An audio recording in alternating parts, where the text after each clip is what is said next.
Hello everyone, and welcome to Australian Sci-Fi, the Wheeler Centre panel. I'm Doug Hendrie. I'm a non-fiction author with no right necessarily to talk about sci-fi, but my interest has primarily been on charting emergent futures, sort of the crazy South Korean video gaming, professional video gaming scene and so on. So it was kind of natural for me to want to explore the science fiction subculture and the enormous creativity and also the splintering and the bifurcations taking place there. So I'm coming at this from a position of really deep curiosity about the sci-fi and also the broader speculative fiction scene, about the popularity of dystopias and also particularly what you're here to ponder as well. Does Australian sci-fi exist, or are there simply many Australians who write sci-fi? So we're talking at a time when science fiction's become a really increasingly broad church. So at the one end of the spectrum, we have the really hard science fiction from the likes of Perth's Greg Egan, where fiction is a way to play out weird science. But we have at the other end, or the sort of a pan term, speculative fiction, popularised in the 40s by Robert Heinlein to describe literary fiction with fantastical or scientific elements. And it seemed to me that the main point of departure is the role of science, whether we prioritise science or whether we use that as the backdrop through which our characters move. And it's also interesting to note, and I think we'll explore this on our panel, the fact that a great many literary fiction authors got their start in speculative or scientific fiction, or science fiction, from Peter Carey to Jonathan Franzen, and the list goes on. So to help us wrestle with these questions of genre and the Australian sci-fi identity, we have a really excellent panel of Australian sci-fi and speculative fiction writers, as you might expect. So to begin with, on my left, we have with us the chameleon writer Lucy Sussex, who has turned her talent to everything from neo-Victorian drama, Pacts with the Devil in Mesopotamia, fantasy, sci-fi, broader speculative fiction, as well as detective fiction and true crime. Not only this, but Lucy inhabits an alternate life as a researcher of 19th century literature and Australiana, and her most recent book is Thief of Lives, published last year. Pleased to be here. Please welcome Lucy. Next along we have Max Barry, who began his career by satirising a near-future Coca-Cola and syrup, then gave corporations near total power over the state in Jennifer Government's corporate dystopia, and then in his most recent book he weaponised neuro-linguistic programming in his latest cerebral thriller Lexicon, offering a future where trained poets use words to command weaker minds. And please welcome Max. Thank you. Next along we have Jane Rawson, whose fabulous first book, A Wrong Turn at the Office of Unmade List, was released last year. Rawson's given us a lucky country whose luck has run out, mixed with UN peacekeepers in Melbourne and a between place where suspended imaginings offer a passage between worlds. So please welcome Jane.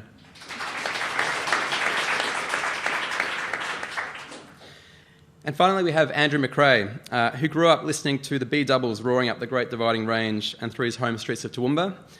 He's since fled and arrived here in Melbourne. But obsessed with trucking movies from the 70s in particular, he's given us, in Truck Song, a wholly new Australian dystopia, and one in which the end of AI-driven Geiger cities has spawned intelligent truck gangs, emerging robot flesh ecosystems, and canny survivalist humans. So we have four writers. Oh, sorry, please. We have four writers, all Australian and all, at times, writers of books containing both fiction and science in varying degrees, and a future yet to be born. So to begin with, I just wanted to ask each of our panellists a question before opening to a broader panel discussion and ending with 15 minutes of audience questions at the end. So we'll be delighted to field as many of your questions as we have time for. So to begin with, Lucy, I would really love to know how it is that you relate to genre, given that you your career spans so many different genres. Oh, well, you can say that life is a series of intersecting genres, and certainly my life's been that. But if you think of various types of writing, you can say that literary fiction is a genre itself, and so like crime fiction, like science fiction, like fantasy fiction, and all of them have a continuum within them, from the pulp to the very artistic. So on different genres come into prominence at different times, or get better or decrease in influence, like the Western. And if I get an idea, I just see what genre would suit it best. If it's a crime fiction idea, then I'll do crime. If it's a story about the devil in Mesopotamia, then I'll go and research ancient Mesopotamia. It's just where the idea comes from and where I situate it. Fantastic, thank you. And Max, in much of your work you present American corporations as the most likely culprits for producing the dystopia we all kind of dread but maybe perhaps secretly crave. Why is it that corporations are so often your go-to for presenting these sort of evil futuristic bodies? Well, because they are, I guess. It's pretty easy to look around and see how much of our world is shaped by corporations. Yeah, I don't really have anything against corporations. I don't want to come off like, a Stalinist or anything like that. But I just think that given the opportunity, most corporations would probably kill us all for profit. But that's nothing against them. That's just how they're set up. They would do that very efficiently and properly because that's what they're supposed to do. Our culture is so shaped by corporations. I did a marketing degree, so I went through and I learned all of the... Yeah, thank you, Lissy. I was learning all these techniques for how to not exactly lie to people, but how to create a perception in people's minds that makes them buy your product, regardless of how related it is to the truth. So I saw the way that there's a whole bunch of storytelling that is done by corporations, and so that's the world we live in, this world that is shaped and told to us by corporations. So I tend to go there a little bit. I just find them interesting. Fantastic, thank you. And Jane, what I really enjoyed about your book was the playful touches. So it didn't really take much to imagine a fallen Melbourne's laneway bars as speakeasies, Melburnians as grog smugglers and sleeping rough by the side of the Maribyrnong. It kind of felt as if the Great Depression had come around again. I suppose for a new dystopia, what I felt was unusual about it was its sense of humour. Normally they're kind of grim and a bit, Cormac McCarthy or The Road or something like that. How did it come to be that you had a playful dystopia? I think it's everything I do, essentially. I'm a really pessimistic person, and yet I find most things hilarious. So I think I get that. Yeah. It was kind of unavoidable for me. And I think writing jokes sort of propels my writing along. It makes me feel better about writing. Writing can be a little, depressing sometimes. You're there by yourself going, am I any good at this? This is terrible. But if you can cheer yourself up with a few jokes along the way, that's good. And I think most people enjoy reading jokes. Douglas Adams is quite funny, and people have enjoyed reading him previously. They you do. tell a few jokes yourself in your books. Occasionally. Yeah. So, I think the world is made up of sad things and funny things and angry things, and you might as well include them all. So. Fantastic, thank you. And Andrew, what led you to trucking culture as a way to give us a new post-apocalyptic view of Australia? I grew up in Toowoomba, and Australia really is the land of the last of the V8 interceptors. I grew up in the 1970s and 1980s in a regional town where Tiranas were up on blocks outside the front of the houses. As they should be. As all good Tiranas should be.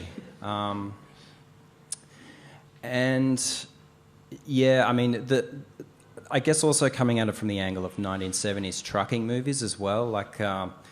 It's this really cheesy genre of Western almost, where you get the lone ethical operator in a corrupt world, the independent truck driver, ranging against the forces of the corrupt police on the one hand and the evil corporations on the other.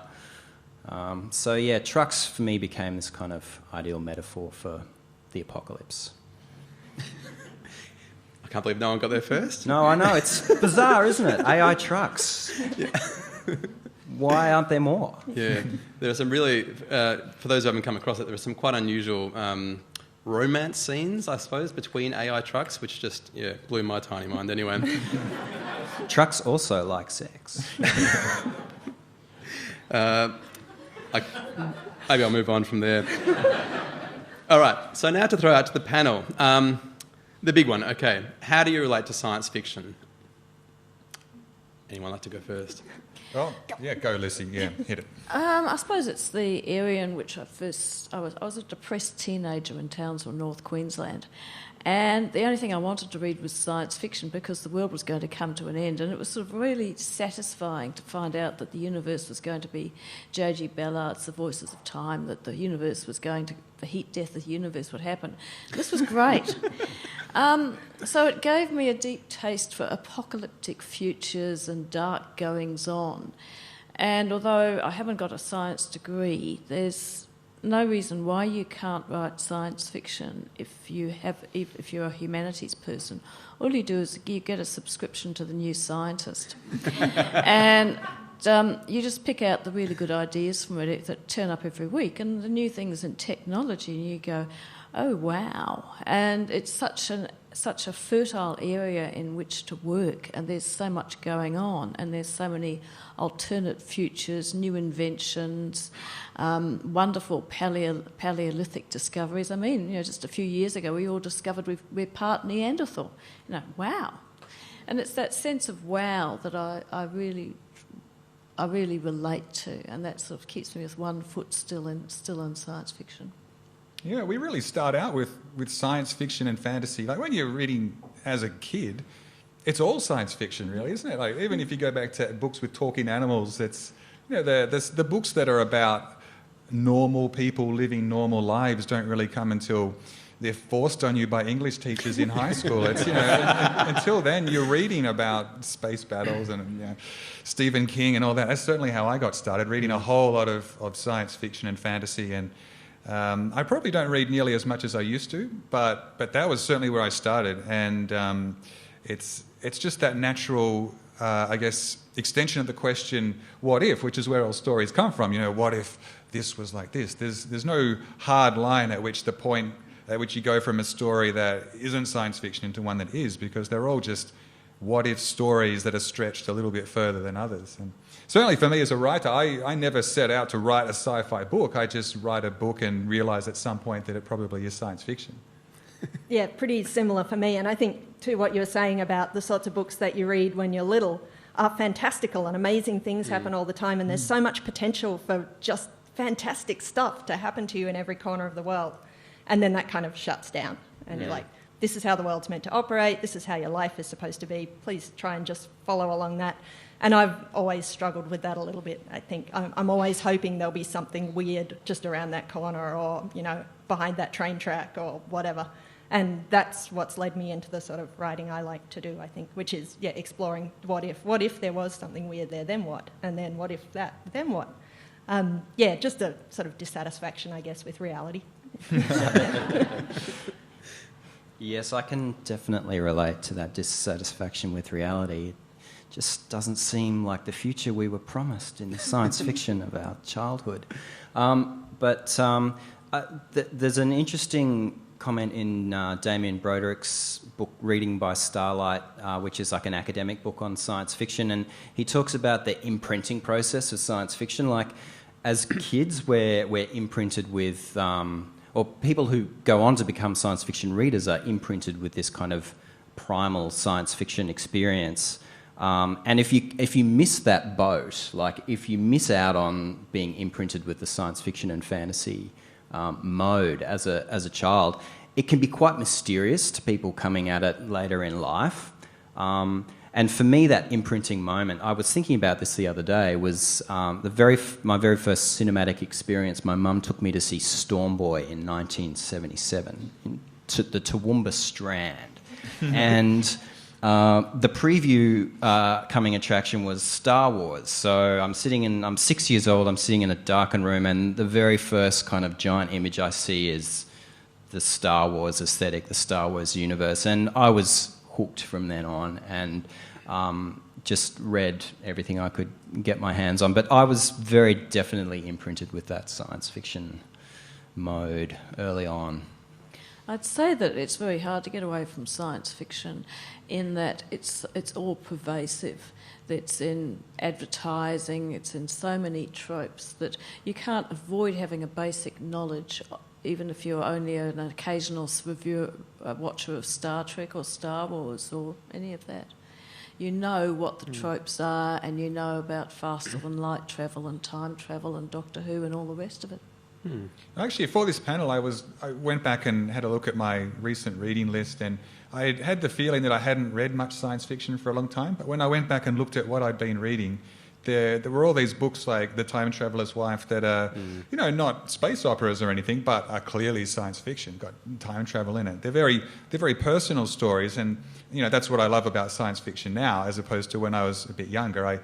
I'm less interested in the big ideas and more in how the small ideas can affect people very intensely. So that's the interesting thing about sci-fi for me now. But yeah, there are a lot of books like that, and I don't think the average reader, as opposed to the more dedicated sci-fi fan, goes looking for a sci-fi book. They hear about a book and it has a sci-fi idea in it. They don't necessarily even register it as a sci-fi novel, but it's an intriguing idea. They're open to it, but they're not necessarily looking for the genre. That leads me to a question. Something I'm personally curious about is to whether or not literary fiction is infiltrating or borrowing increasingly from science fiction. So borrowing from that stock of ideas and doing so as a way to sort of go for a mass market. So it does seem like books like Time Traveller's Wife and people like David Mitchell, for instance, are sort of really borrowing those speculative sort of elements to it. Do you agree with that, do you think? Or? Well, I don't know. I think that way back, when H.G. Wells, the 19th century, there was no clear distinction. You just wrote fiction. You didn't write science fiction, and so he did The War of the Worlds and The Time Traveller.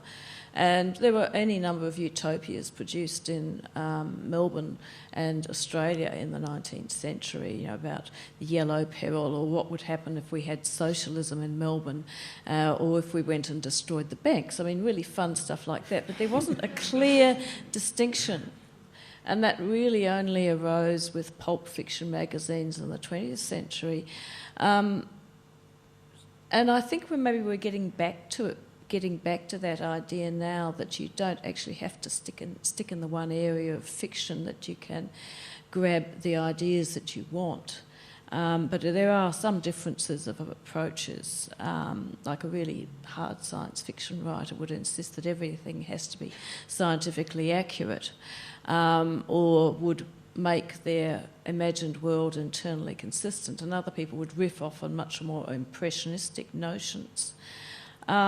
It's really getting very hard to separate where people come from and when they decide to play with these tropes. And that's what it is. It's about play. It's about exploring interesting ideas, and I think that's possibly the attraction increasingly for literary writers, but I'll pass on to the rest. Yeah, sorry, just responding to that point, correct me if I'm wrong, because I'm sure you read much more widely in this area than I do, but I have the impression that with Australian science fiction, we have, at either end of the spectrum, we have very literary science fiction, like probably Stephen Amsterdam's Things We Didn't See Coming, successes like that are on the literary end of it. And then we have more accessible science fiction, I guess you'd put it, more popular science fiction, but we don't have anything in the middle, which is the stuff that becomes much more popular overseas, where a book like The Time Traveller's Wife or Cloud Atlas is too literary, but these books that are about people and happen to have a science fiction idea in the heart of them. And where is that in Australia? That's the part that seems missing as far as I can tell. Oh, it's mainly in small presses and doesn't get the same degree of publicity. Stephen Amsterdam is, I think, currently in Patagonia, but his book was critiqued by science fiction writers within a group, and he could have gone either way. He happens to go to a small literary press, and he has the great good luck to win the Age Book of the Year, and because of that becomes a literary book, but there's plenty of small press activity that doesn't get the same attention, and it is literary. It's just a question of how much publishers are putting into science fiction and how much resources. And it's just the luck of the draw at the moment that the money is in fantasy. And so publishers are tending to put more attention, at least the mainstream. You'd agree with me, Andrew, that HarperCollins, Penguin and the rest are putting more money into fantasy because that's where the money is. got 5 writers on a panel here. We're all going to agree that publishers are doing it all wrong. Oh yeah, well, it's always fun.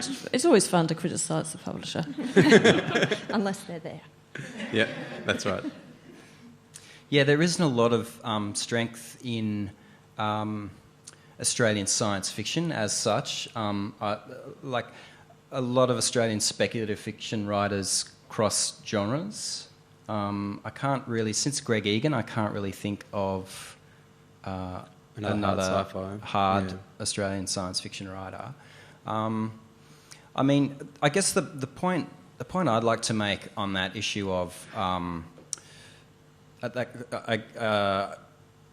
that sort of slipstream mainstream writers who use science fiction tropes is that I guess I come at things more from a genre angle, where I see genre as this conversation, like this intergenerational conversation. So Lucy mentioned H.G. Wells earlier, like he's kind of one of the founders of the genre. His book First Men on the Moon, he conceived the cosmos as this cold, dark, empty place, devoid of life, which it actually is. And C.S. Lewis, who was a Christian, came along and wrote a response to that, basically Out of the Silent Planet, where he as a Christian, he filled his cosmos with warmth and light and the Holy Spirit. So I guess that's just an example of that kind of genre conversation, and I guess maybe that might be one of the things that that writers who use genre tropes without necessarily being aware of the wider conversation around them might miss out on. I don't know, Jane, what do you think? We've sort of had this conversation. This is something we were chatting about, but I think The Time Traveller's Wife is perhaps a good example of that, because I think that if you are a literary or a popular writer and you pick up some of those things and reproduce them, there's a pretty good chance that serious sci-fi readers who do understand all that are never going to read your book anyway. I don't know about that. Science fiction fans read very widely. Yeah. And they're very vocal in their opinions. Yeah. as we may find out shortly. And yet people still bought The Time Traveller's Wife. So, you know, I think there are whole parts of the audience who aren't as sensitive, I guess, to the technical perfection of a science fiction style book as other parts of it, who care more about the characters and how they get on in that situation, and are willing to let slide, you know, holes in the science or the time travel or whatever. Okay, oh, fabulous. And just coming more towards the Australian experience, I was just wondering how it is that local landscapes, language and people shape your writing, whether you make deliberate choices to include them or to aim more potentially for an international type of audience. To what extent does that colour your writing or flavour your writing? Well, I made a very conscious choice to write a very Australian book. I've gone full ochre in my work. Durry's features a lot. Durry's... I really wanted to try and capture the Australian vernacular, colloquial vernacular. Which seemed very well suited to after the apocalypse. Yes, well, it is. Again, Tirana's up on blocks. You know, it's a wonderful fit. And yeah, I mean, I was thinking about Australia as kind of the ideal place to set the post-apocalypse, or because I mean, for all intents and purposes, Australia skipped industrial modernity and went straight to post-industrial, postmodernism. Culturally, we're kind of we live in the big cities on the coastal fringe, dominated by the knowledge economy, which brings with it biotech industries and advanced manufacturing, and all of the things that come along with that. At the same time, and there's also this tension with the fact that the economy is largely resources based. There's this massive kind of outback, the outback, the figure of the outback, which is looms large in Australian literature as this. It's been figured in various ways, but it's this vacant for white people anyway. It's this vacant place where people disappear. So yeah, I think there's that tension. Australia is the place where the desert of the real meets the real of the desert. Nice. Sorry. Please. I'd say that it's actually almost an advantage to be Australian because you're slightly different. Australian writers do have a fairly high reputation internationally within science fiction and fantasy. They're well regarded. Margot Lanigan's won the World Fantasy Award, for instance, several times. And I think you bring something different to the conversation. For instance, I was asked to contribute to an anthology on song, and I thought, how can I stand out? And what can I write a song about? How can I write a story about a song that the American authors, American editors will know? And I thought, hold on, they probably know Waltzing Matilda. They'll know the tune, if not the words. So I'll write a story about Waltzing Matilda. So I go and have a look at the lyrics of Waltzing Matilda, and I go, I don't believe a word of this. This is ridiculous. So I totally deconstruct the story of Waltzing Matilda and have an immense amount of fun, send it in, and the American publisher goes, oh yes, great, fine. So I think it is an advantage in that you're slightly different. But then on the other hand, if you are writing about the far future like Greg Egan does, then Australian accents would vanish, because we really can't say what's going to billions of years in the future. Australia may well be part of India by that stage. It'll be sort of rammed up into the continental drift. Yeah. Yep. Yeah, for me it was. I mean, this is a question I wrestle with every book, because I mostly accidentally got published overseas before I was published in Australia. When I say mostly accidentally, I'm really saying that publishers in Australia completely rejected me, while publishers overseas did not. So I wound up with this first novel that was published in the United States and had an American readership. And ever since then, I've always had to think with each new book, how is this going to read to an American reader? So I've written a book that was set in Australia, but a near future Australia, or an alternate present Australia that is part of the United States, where all corporations are running the place. And I've done one that's set nowhere in particular, set in a western city that isn't quite named. And the latest one that's set partly in Australia and partly overseas, and has an American character who comes to Australia, and so let me tell a story set in Australia, but without completely bewildering an American reader. So it's a bit of a strange situation where I didn't quite plan to be doing this, but I'm very aware of the fact that I live in Australia, and I want to tell stories about the things that I see and about the things that I know, but I have to try to find a way to make that internationally accessible, I guess. Mm-hmm. So yeah, look, the things that Australian writers do well, we do humour really well. I think we have a really good blend of the American and the British sensibilities, where the Americans are massive on plot, and they're great on plot. And the Brits tend to be much bigger on character, and I don't know if tone's the right word, but certainly that humour and that style they bring to it. So I think Australians often get a bit of both and mix it together and add a little bit of their own special something as well. So even when I'm writing a book that isn't set in Australia, I feel that's what I'm bringing to it. Fantastic. I guess in some ways my experience is similar, except that when I was writing my novel, I really had no idea it would be published. I mean, I dreamt it would be a bestseller, obviously, but I had no realistic concept of it being published. So I had no idea in my head of who might read this, what does it need to be like. And it is set partly in Australia, partly in the US. But for me, I think it's mainly that idea that, I feel like I can only write as an Australian. Wherever the story is, my voice feels to me very Australian. And the kind of jokes I make probably wouldn't fly in other places. They just wouldn't make sense. The sorts of words that I'm interested to use and play around with are very Australian. I don't feel like I could ever adopt the sort of cool international voice, I guess. I don't know how you do that. There's a cool international that voice? That sort of Nam Lee actually, voice. That's a really interesting point, Jane, because as I was reading both your books, I thought, like your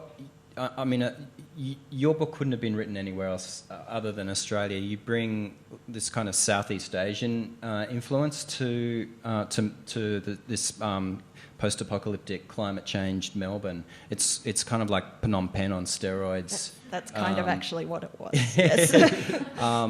And I mean, I think Australia's a really unique position from which to be able to do that, geographically. And then I think also, Max, your book, because you're able to kind of tap into that kind of global zeitgeist. Australia affords both of those positions. Like you can tap into that international audience because of Australia's cultural location, I guess. And our neutrality, I guess, in a way too. We're sort of... There's also the tourism factor. People love reading about the Australian landscape, particularly the French. But Australians are receptive to different ideas. Like we go to the States and people sometimes have trouble with our your cute little accent. But we're used to these accents, and so we can write American, we can write English, and increasingly we can sort of pick up on Asian factors, and it means that the audience is wider, and we're quite cosmopolitan in our fiction.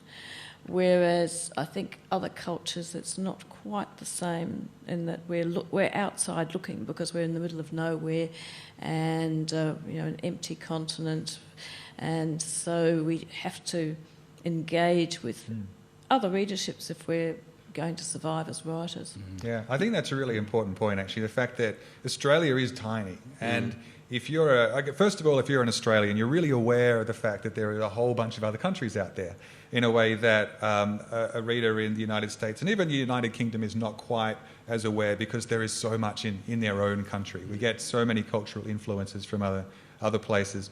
And secondly, as a writer, you're exactly right. It's really hard to make a living as a writer just selling books in Australia, just selling novels in Australia.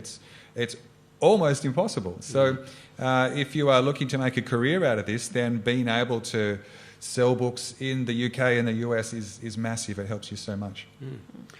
Lucy, it just sounded like you were actually inverting cultural cringe then to make it a selling point. The outward looking, and not quite sure of our national identity can actually lend itself to mimicry, or no, that's not sounding so great for Australia, but it actually lends itself to ability to take on other voices and points of view. Yeah, it's quite easily. I mean, the cultural cringe was a huge factor in Australia. You used to get, particularly Australians would go to England and then spend their whole time trying to write like the English and be like the English.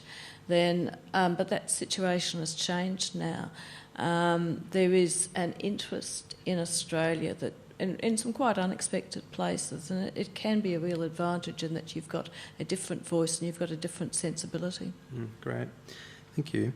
Now, I was just wondering whether you feel that Australian sci-fi and speculative fiction, more broadly, tend towards dystopia or apocalypse and what comes after. And if so, I mean, is that the landscape kind of speaking? Is it that desire to fill the outback or figure out what happens next? Well, I think that's just a natural tendency of the genre. But in the 60s it was utopias and Well, the 60s was kind of the start of the dystopian aspect as well. But like kind of the golden age of science fiction in the 1950s, the immediate post-war years, there's this kind of teleological view of the future that technology would solve all of humanity's problems and everything was going to be great. We'd be eating food pills and wearing Velcro slippers in space. And that kind of started to break down with the end of the space age. So I think there's kind of been a natural tendency towards dystopian futures. I think it's been sort of pretty much equal for quite a while. I mean, some of the 19th century ones, K.V. Mackay's The Yellow Wave, A Romance of the Asiatic Invasion of Australia, Rata, The Coloured Conquest, William Lane, White or Yellow, A Story of the Race War of AD 1908. I mean, there's a theme here. Yeah, well, sorry about that, but if anybody who's read the Bulletin from that era knows that it was appalling in terms of its attitudes.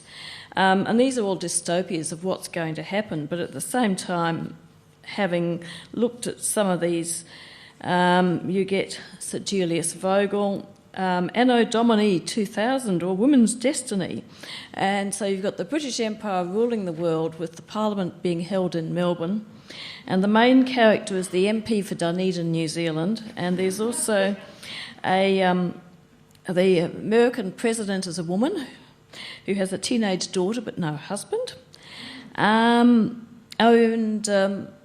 so it's an imperialist, feminist utopia, which is, it has a perfect logic. It's quite optimistic. That's just an example. There's other ones like Melbourne and Mars, My Mysterious Life on Two Planets, by Joseph Fraser, who was a phrenologist. He thought your psychology was based on the bumps of your head. And that was no personal wealth, no money transactions, 5 hours of work a day. Ooh, that sounds nice. Fountains of electricity supplying free power. Women and men are equal. The dominant philosophy is theism, and yet it's absolutely nothing about ecology. All wild beasts have been exterminated, including and also birds of prey, vermin and insects, and so the biosphere is humans, songbirds, fluffy animals, donkeys and goats. Something like that, it's a utopia. It reads as completely daft. But I would say that utopias were running quite strong. The First World War was probably a key factor in that people suddenly realised that the future wasn't going to be as nice as they thought it would be, and that utopias have been declining since then. But I still think it's possible to have utopic thoughts, to consider how the world might be better. You could never get a perfect world, that would be too boring, but you could have these sort of messy utopias in which humans, tending to messiness anyway, in which there are notions about how we might live in a better way, in a different way. And I think it's very important to have these thoughts, because otherwise we'll succumb to despair at what is going on. Doesn't sound very Australian, though, the whole idea of a utopia. The Australian sensibility is more, and to paraphrase, stuff's screwed. It's we have a cynical sort of view on the world and on people and on authority in particular. So the idea be ruined. The idea that we can live in a world in which everything is sweet is, I don't know, it just doesn't feel very Aussie to me. But I think we also have that she'll be right, mate attitude. So, if the whole place is on fire and everyone's dying, we'll still be like, well, the beer's still cold. Yeah. So we live in a dystopia, but it's all right. It's all right. Who really cares? I think your question, though, about the influence of the outback on dystopia is interesting, because I would assume that would be correct, that most dystopias would be dry, dusty places set in the outback, like, Truck Song is pretty outbacky. But it seems like a lot of the things I've been reading lately are set in Melbourne. There's a lot of sort of urban-based dystopian writing going on.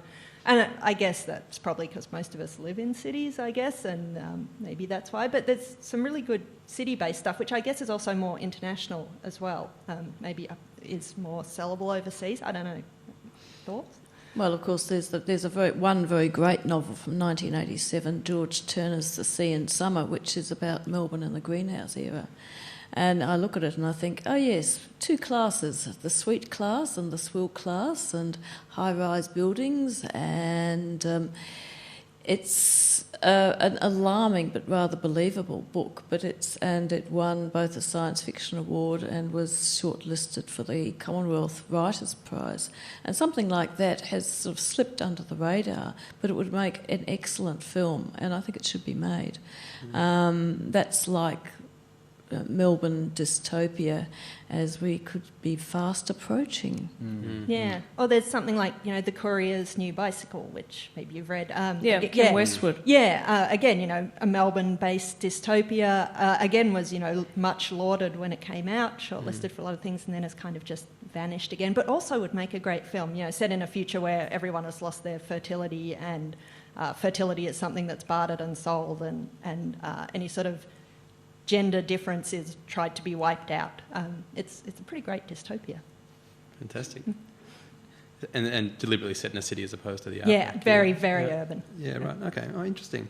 And so just coming off that, we've got a couple of minutes left before we cut to audience questions. So at risk of trying to sort of condense the discussion, Australian sci-fi, does it exist? Yes. Yes. Okay, all right, there we go. Sorted. I think we're done. We can go home. Yeah. Look, speaking as someone who sells most of his books overseas, I think the Australians doing well, not necessarily just based in Australia, but who are doing well overseas as well. And I think we have a lot to learn from the film industries and the game industry as well, video game industry, where you have a lot of Australians who are not necessarily bestsellers in Australia, but they are known overseas and they're representing Australia overseas. There is a video game that's just come out at the moment called Borderlands the Pre-Sequel, and it's this shoot-'em-up game. It's an American game basically, but one of the developers, a major centre of the development happened in Australia, and so there are all these Aussie voices in it, and it has such an Australian feel to it. And it was, it's terrific because it was never set out, it was never designed as an Australian game. It has no Australian message to push or anything. It just happens to be Aussie, and it's fantastic. I have nothing to add. Yeah, I guess I subscribe to Greg Egan's perspective, which is that there's really no such thing as Australian science fiction. There's just Australian writers writing science fiction. Yeah. All right, short and sweet. Okay, fantastic. So with that, we might cut to audience questions. Does anyone happen to have a question? I believe Max is prepared to incentivise you with copies. Oh yeah, I am. I have books to give away. Does that change anyone's mind? My latest novel. I don't want you to think that I've printed off 10,000 copies and I'm stuck with these books. Right? This is a best-selling novel. It's written to my contract that I get copies of editions every time they're printed. And then my agent sends me some, so I wind up with boxes and boxes. So free copies of Lexicon to the first few people who ask a question. That's changed things. There we go. I think there's a lack of military science fiction in Australia. Do you agree? And if not, can you tell me who writes it? Because I'd love to read it. Yeah, well, I'm not aware of any myself. It's a huge area. It's very popular, and people who write it make a lot of money. But I think it's probably some of the people who are working in novelisations of games who are closest to that sort of thing. But yes, if you can write it, excellent. There's a niche. Because there are a lot of very famous sci-fi novels, American ones especially, I guess, that are military sci-fi. But yeah, I can't think of an Australian equivalent. There's no reason why there shouldn't be. Watch this space. Yeah. And we've got one just here. Yeah.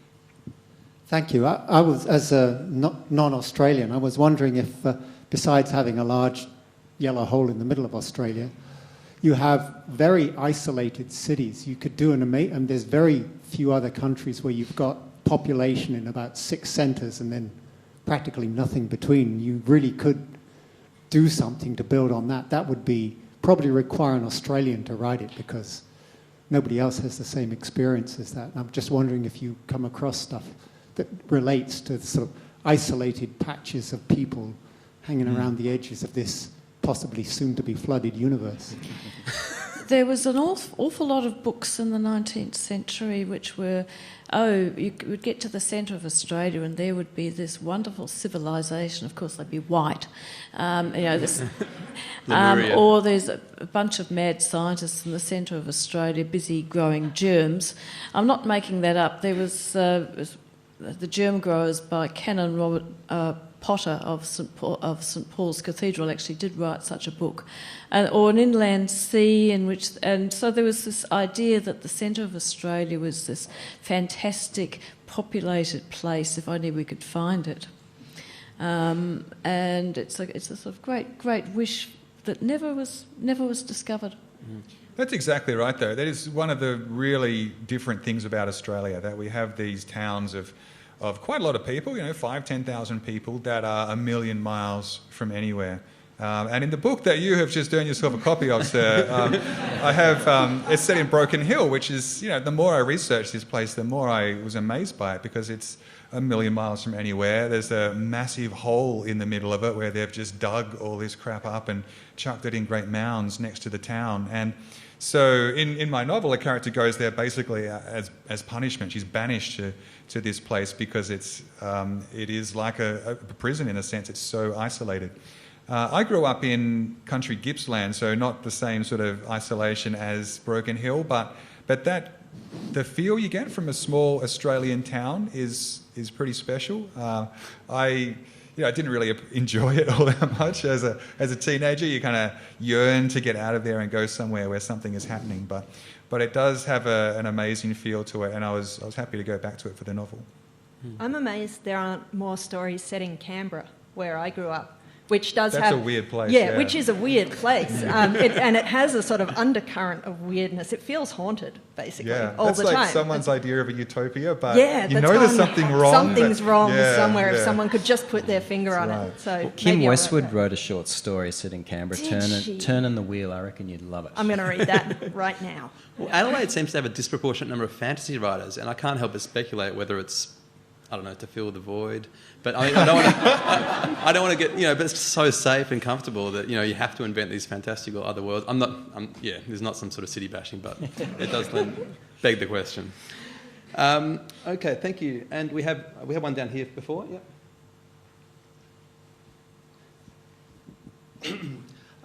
So my question would be around, considering I'm really familiar with the work of Cory Doctorow, and his approach to actually how we got into the whole sci-fi fantasy setting by starting to work with creative license, and his view about the fact that the worst enemy of any authors is obscurity. So not being Australian, being here, I actually heard about three of you tonight by being here. And so do you consider it is actually a problem that the Australian market is small, and would you consider at one point trying the creative license of making your work available for free and then trying to actually get yourself known better and everything else that implies? Yeah, well, look, the idea about giving your work away for free because you really just want people to know who you are, there's a lot of merit to it. And I give away my short stories usually. I just put them on my website. And if anyone wants to print them for their community newspaper or whatever they're doing anywhere in the world, they can do that. I haven't gone to the extent that Cory has, where he puts his whole novels out there and says, do what you will with them. It's been very successful for him. And it's a brave thing to do for any author, but it's worked well for him. The thing about being Australian, this is a little bit industry talk maybe for this panel, but just my experience is it's often hard for Australian writers because they get published in Australia first. It's a small market, so it's not enough to really sustain them financially as they write the next book. And then when they look to sell the rights overseas, it's less interesting to a publisher in America or wherever, because they look back and they say, well, this is not a new book. This was published in Australia and it sold 1,000 copies or 500 copies or whatever it did. So, we'd rather be a bit more speculative and take a chance on something that may be a mega seller. So it's hard to break out of Australia, I feel. It's almost easier to start over there and then come back here than it is to go the other way. Well, what also can happen, and this happened with George Turner's The Sea in Summer, was that he sold to Faber in the UK, but he was distributed here by an Australian subsidiary. And this has happened again and again, in that a book is published overseas and the local subsidiary doesn't really have a stake in it. They're not as interested in pushing it.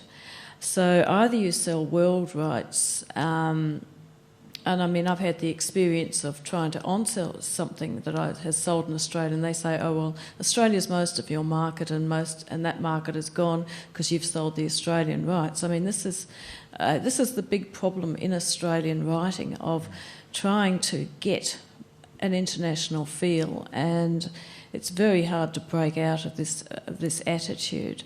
And I wish that there would, and it's really not getting any better.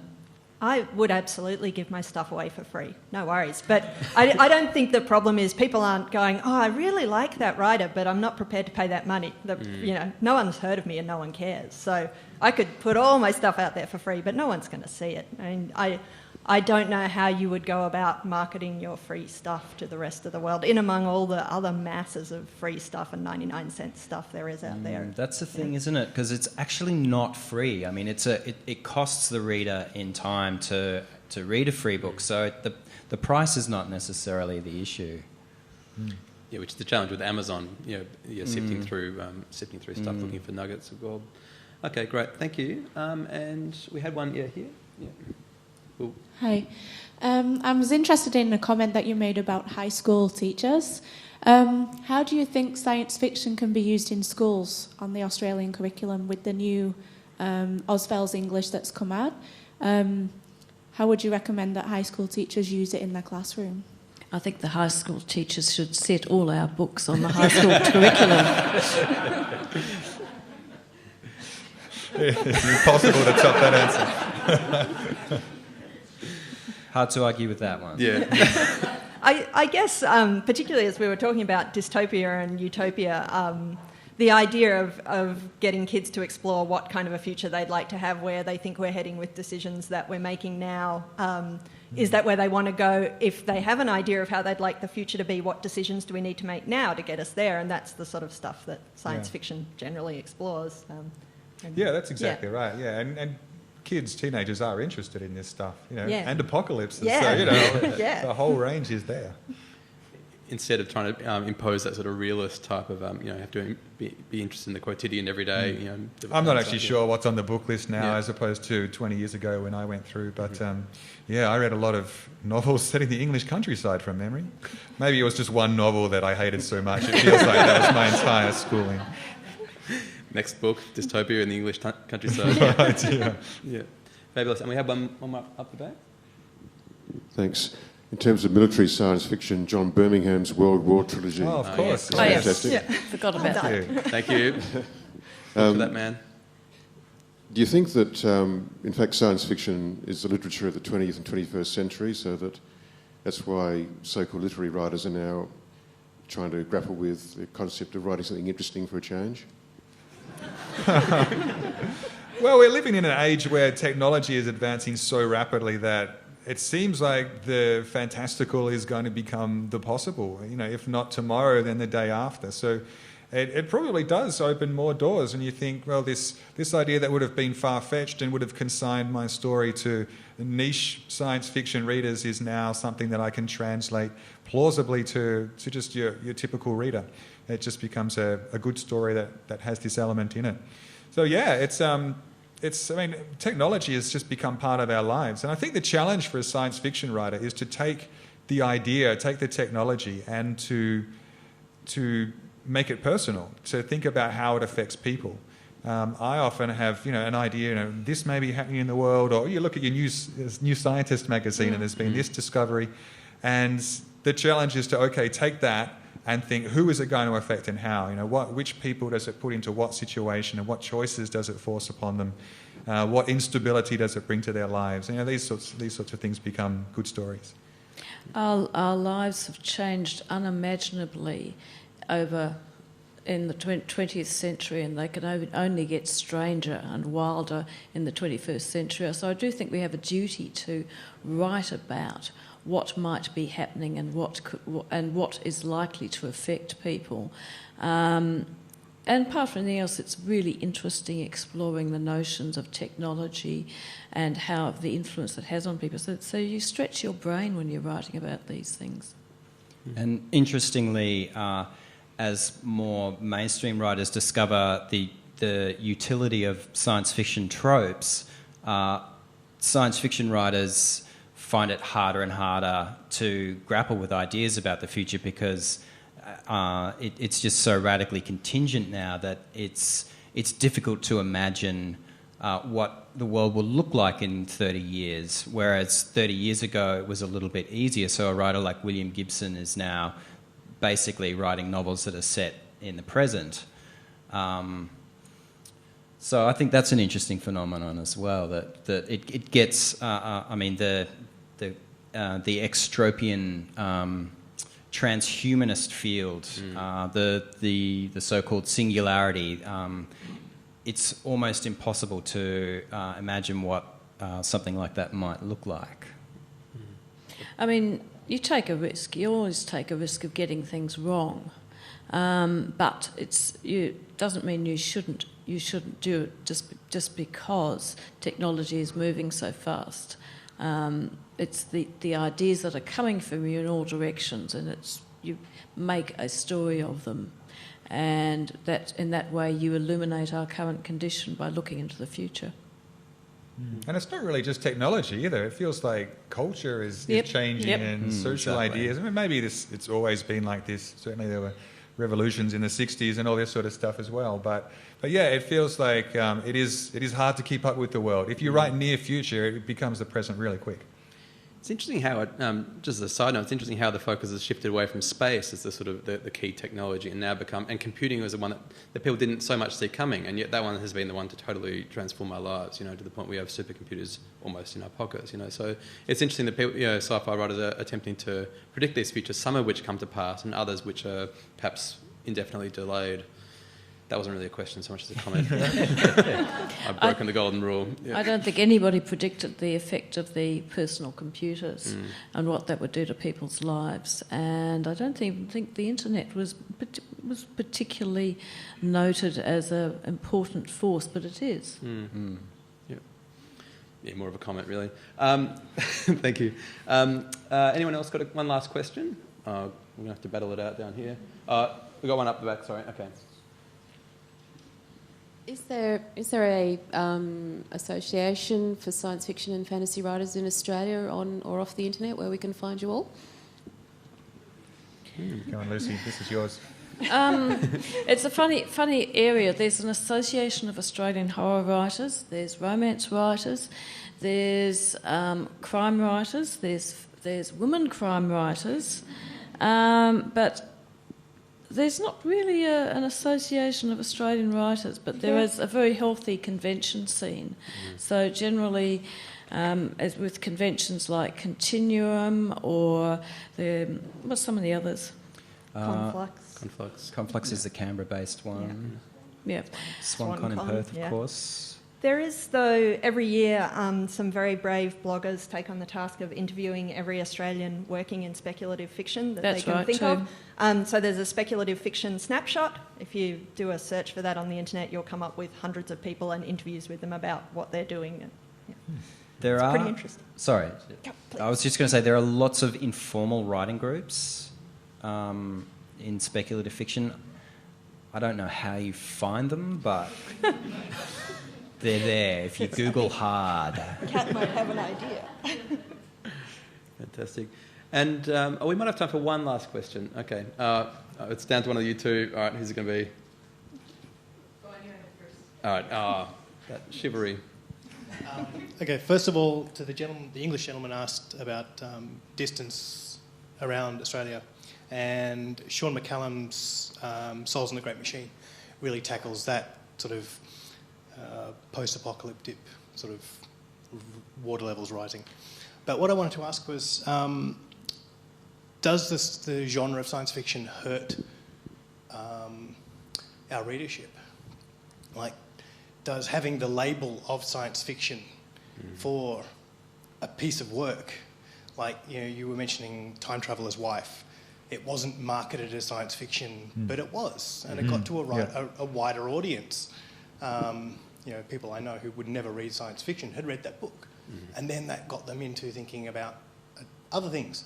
So does genre hurt us as writers? I know my publisher thought it would, and marketed my book as literary fiction, not as a genre fiction, but I'm not sure if that opinion's backed up by fact or not. But does it even still genre? Well, no, just marketed it as fiction.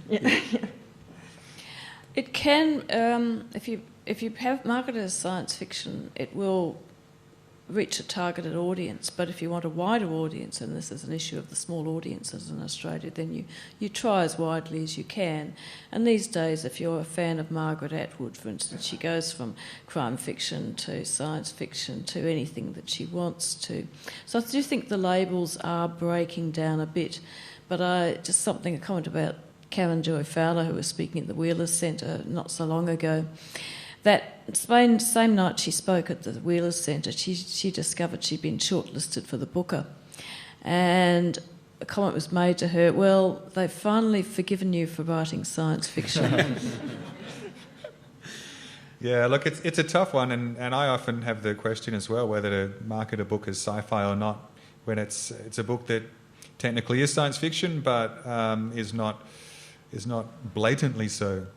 So yeah, I don't know what the answer is. If you if you push a book very hard as sci-fi, then yeah, as Lucy says, you do tend to be read by all the people who read all the science fiction.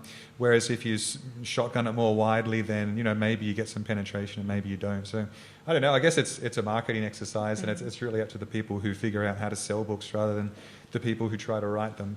So I don't know if there's a good answer for it. Thanks. The genre that dare not speak its name. All right, and that brings us to our conclusion. So please put your hands together to thank our excellent panel.